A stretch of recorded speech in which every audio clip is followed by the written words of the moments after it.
recording. Well, most of the time I do one of these lectures, it's usually something I've given a lot of thought to before, and it comes out kind of coherent. And, at least I think it does. And, Yeah. decided to do something different this time.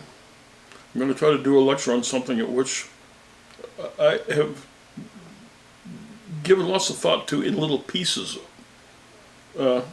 basically throughout my entire life. But don't recall ever having actually done a coherent essay on. So this is going to come out disjointed and incomplete and maybe even incoherent, because it's late and I'm not on my second wind, I'm on my third. We'll give it a shot though. The subject matter is miracles. You know, everybody believes in miracles except the people that don't. What's a miracle? Something that happens that you can't explain. Okay, well that happens to you. That happens to people who don't believe in miracles. Okay, so I'm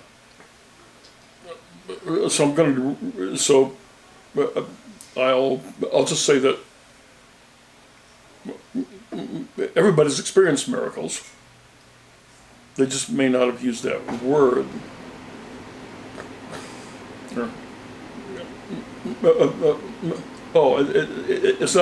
It's not something that happens that you can't explain. It's something that seems to defy explanation. Something completely unexpected. So you know, it's not like when you're doing a scientific investigation into on the leading edge, and you're constantly confronted with things that you can't explain, and that's what you're working on, is coming up with an explanation. Because on the leading edge, you're used to the idea that you're going to be constantly confronted with things that you don't have good explanations for. And so in that context, that's expected. Okay, but in everyday life,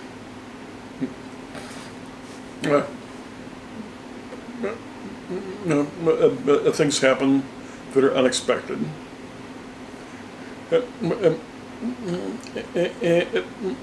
And may be completely baffling because they seem so improbable.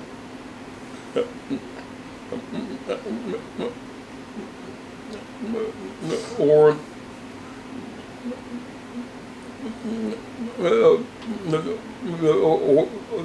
that they seem to defy explanation. Yep. As an example of winning the lottery. Okay, well, winning the lottery in and of itself doesn't defy explanation. Yeah. You know, lotteries are designed to be won. You know, somebody wins them. Okay, but the probability of winning it is low. Yeah. Okay, so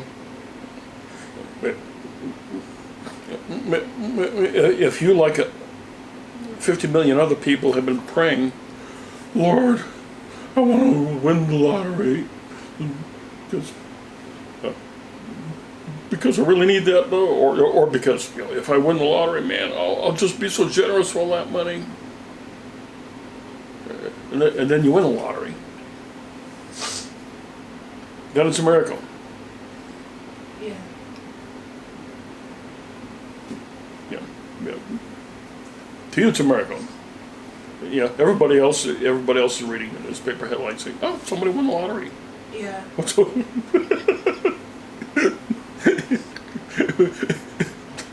They don't think it's a miracle.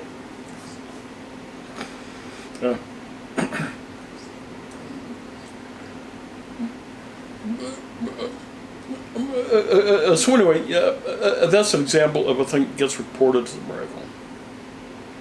Okay. Something that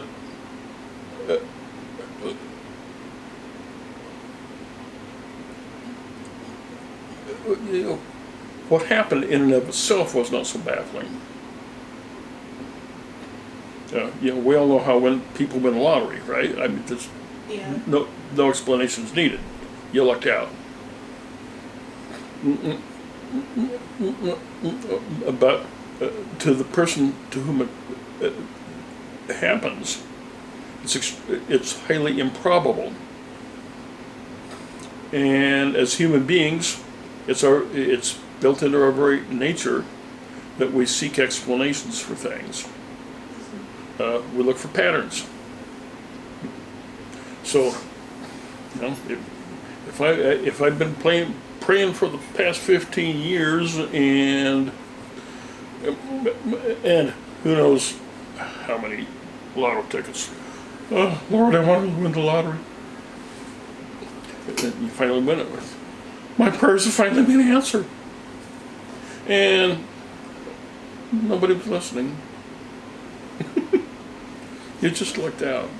Yeah. Okay, but because to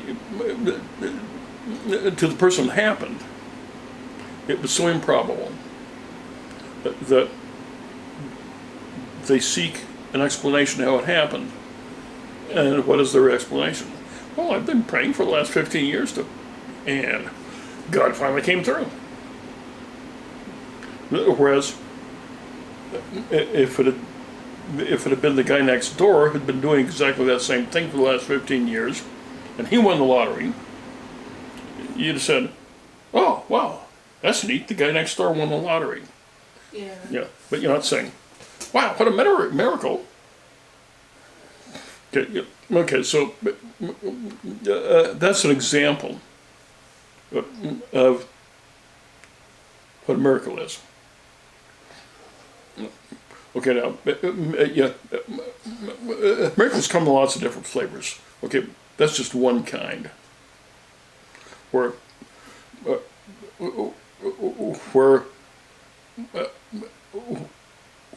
what actually happened doesn't defy explanation. It's the seeming coincidence. And the high improbability of it happening to a particular person or in a particular place, etc., that makes it seem like a miracle. We don't all win the lottery. Our next door neighbors don't all win the lottery either. Winning the lottery is, if we're talking a national mega jackpot or whatever, well, it's national news. Yeah. So it's a rare event, but we actually expect it to happen. We don't expect it to happen to us. So when it does, by golly, that's a miracle, because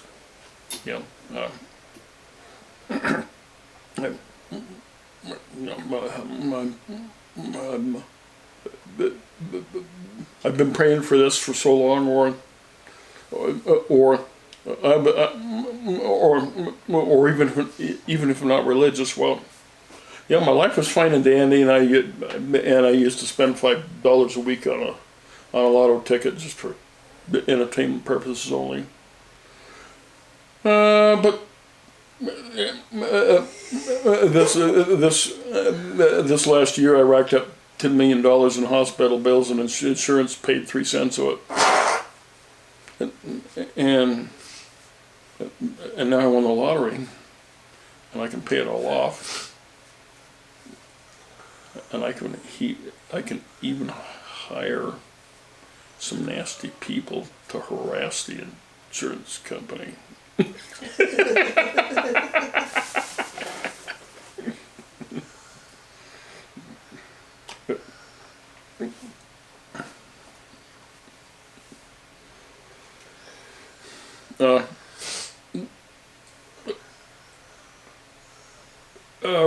resurrections make great miracles.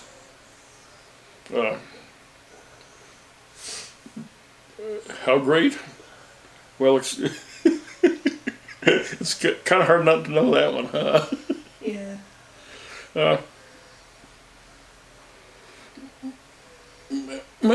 What is what is a resurrection? It's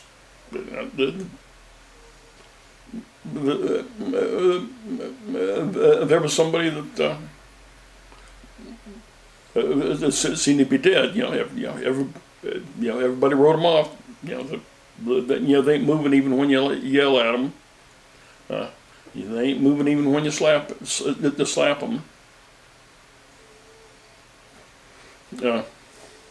So they're dead. Yeah.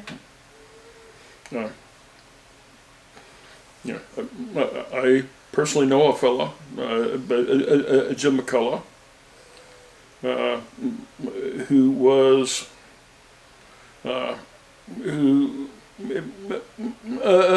Southern California. He's an avid outdoorsman. I know him because he was big into metal detecting.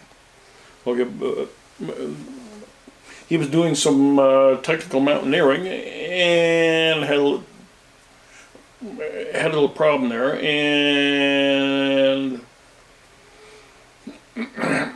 they picked up the pieces and took him to the hospital and decided that he was dead, and took him to the morgue, and they were packing him in ice. And he complained.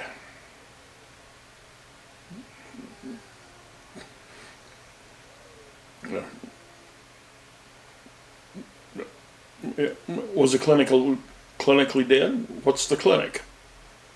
What is a clinic? It's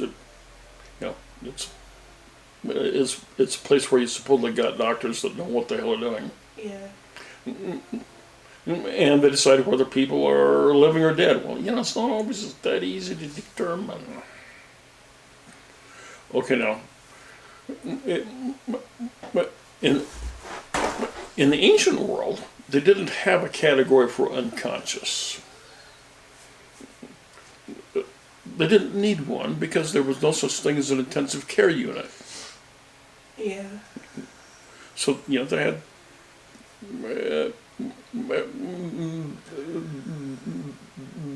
had three categories. You were awake, you were asleep, or you were dead.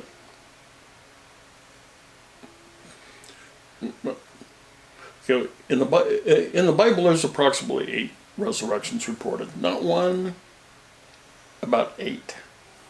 Every one of them is plausible. Dead, not more than 3 days, not rotting and stinking. In the case of Jesus, it was reported not a single bone of his body was broken.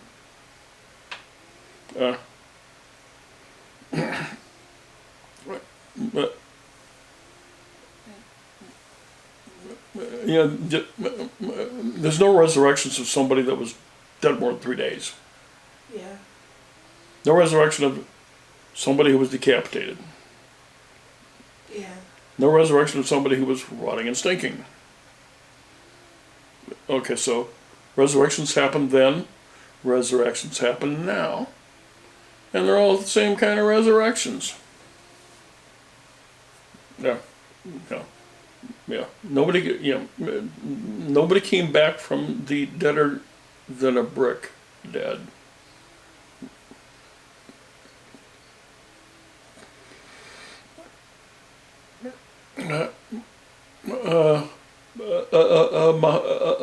Mahatma Gandhi, one time he was passing by a funeral procession,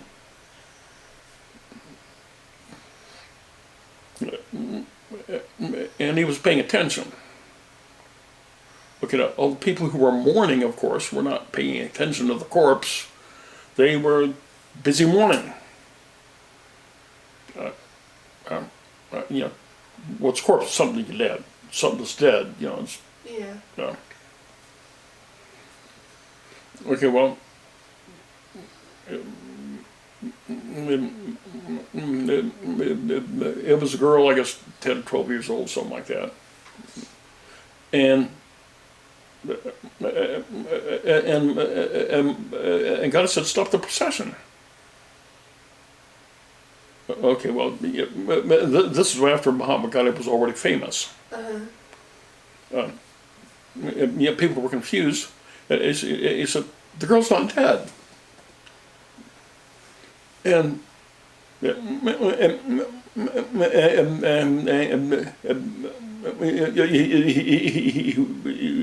went over and talked to her, and she came to.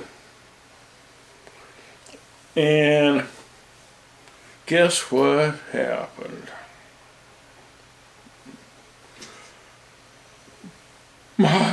Muhammad raised the girl from the dead.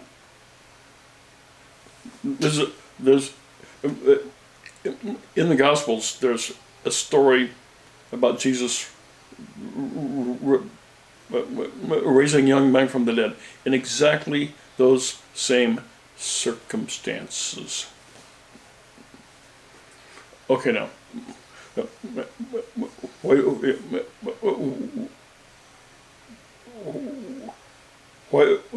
under those circumstances, why do people always insist it was a supernatural miracle? Or 99% of always. There's a reason. Yeah. It's because this was somebody you knew. And you already wrote them off. You already wrote them off. There's a little problem if they come back to life. It's kind of hard to say, well, you were alive, but I wrote you off.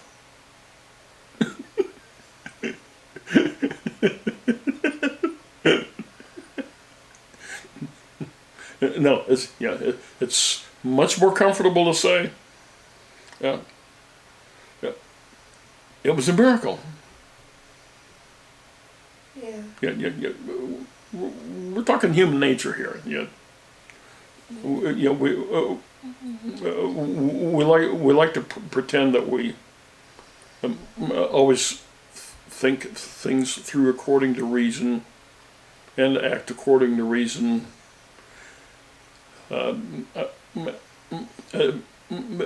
Etc. But most of the time we're basically responding emotionally. And if you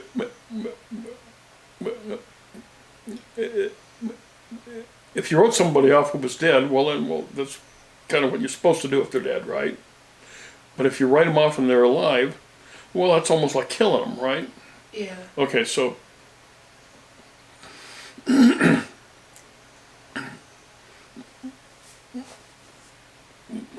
so when it comes to miracles, resurrections make really great miracles because of the emotional content that lurks underneath them. That there's so much cognitive dissonance that you can say it was a miracle and then we can get on with life, right? Or you can say it wasn't a miracle and then grapple with the fact that you wrote somebody off while their brother were alive.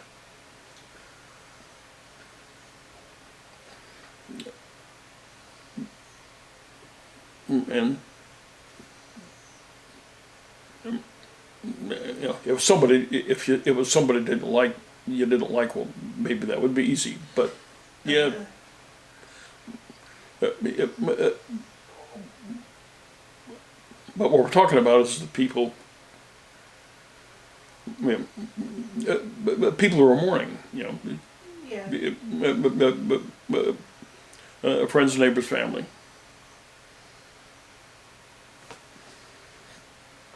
So resurrections make good miracles, and that's why.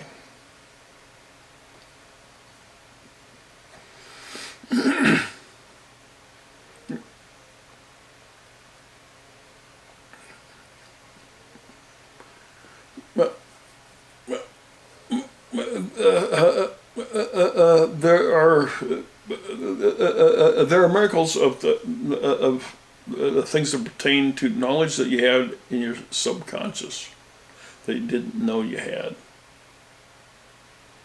Yeah, this. In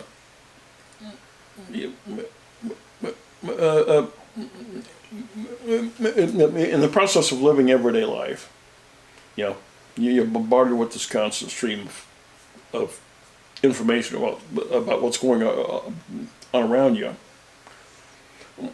and you can consciously process some of it, but most of it gets processed at a subconscious level. And the stuff that you process consciously, you can't commit all that to memory. You know, the overwhelming majority of it disappears, but in the meantime, that was also processed into your subconscious. So there's gobs of stuff you know that you don't realize you know. Yeah.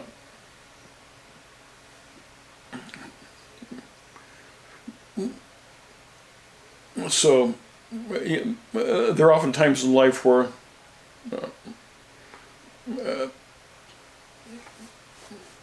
you were in a tight spot and you got out of a jam,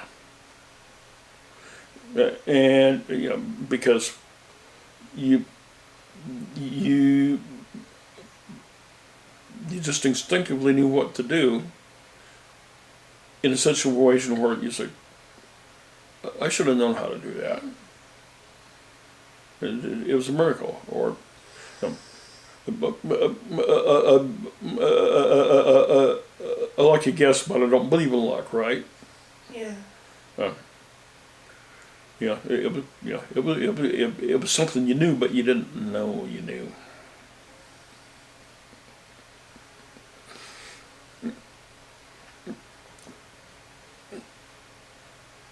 I can give an example of that. Many years ago, I was on my Beamer motorcycle at the intersection of Fell and it was the Fell Street on ramp to the freeway in San Francisco. Okay, now this was an interesting intersection. I don't remember what the cross street was. It's a very steep downhill. Then there's the intersection. And then the on-ramp is immediately the other side of the intersection going up and on a curve. Okay, so I'm stopped there at the stoplight. And there's a truck coming down the hill. That's a red light, so I'm expecting to stop. A little problem. About 30 feet away, I realize he's not stopping.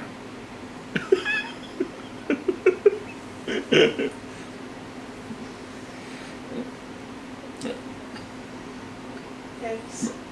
Okay. What I did is I revved it in second gear. Yeah, this is Beamer. Yeah, this is Beamer.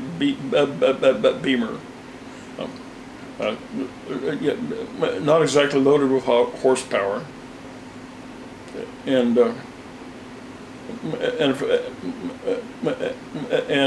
fairly heavy flywheel. Okay. I had to make split-second decisions about things I had never practiced before.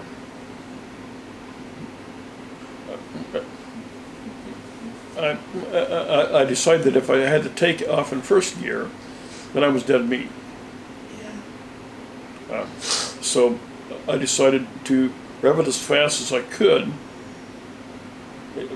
in neutral, and then slip the clutch in second gear, and hope to get enough power transferred that way, so that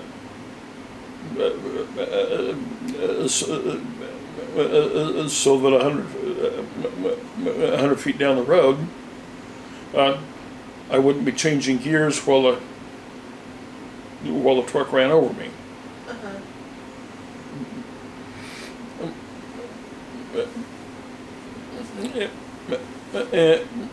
And what happened was that I accelerated onto the freeway ramp with the front wheel several inches off the ground in a turn. I don't know how to do that. I'm not a stunt rider.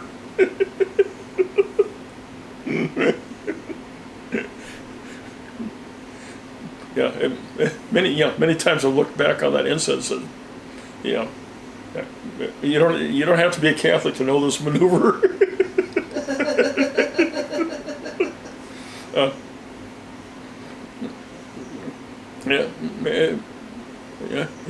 It was a miracle. Yeah. But what kind of miracle?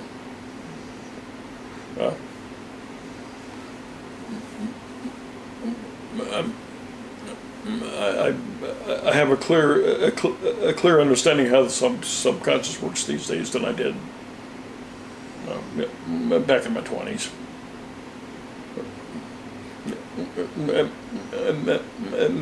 And so my best explanation nowadays is that I'd ridden the motorcycle enough that my subconscious was assimilating a lot of information that was being tucked away for just such an incident, and so I actually did know how to do that, not consciously.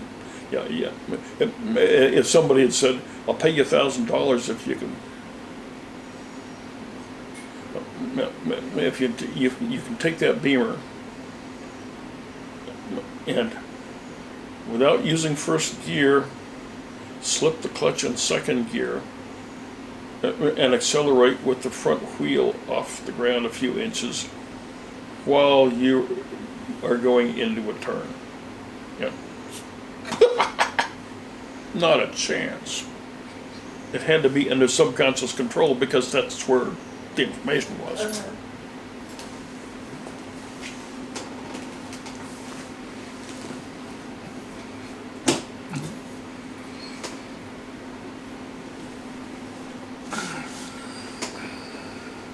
We're in 28 minutes, by the way.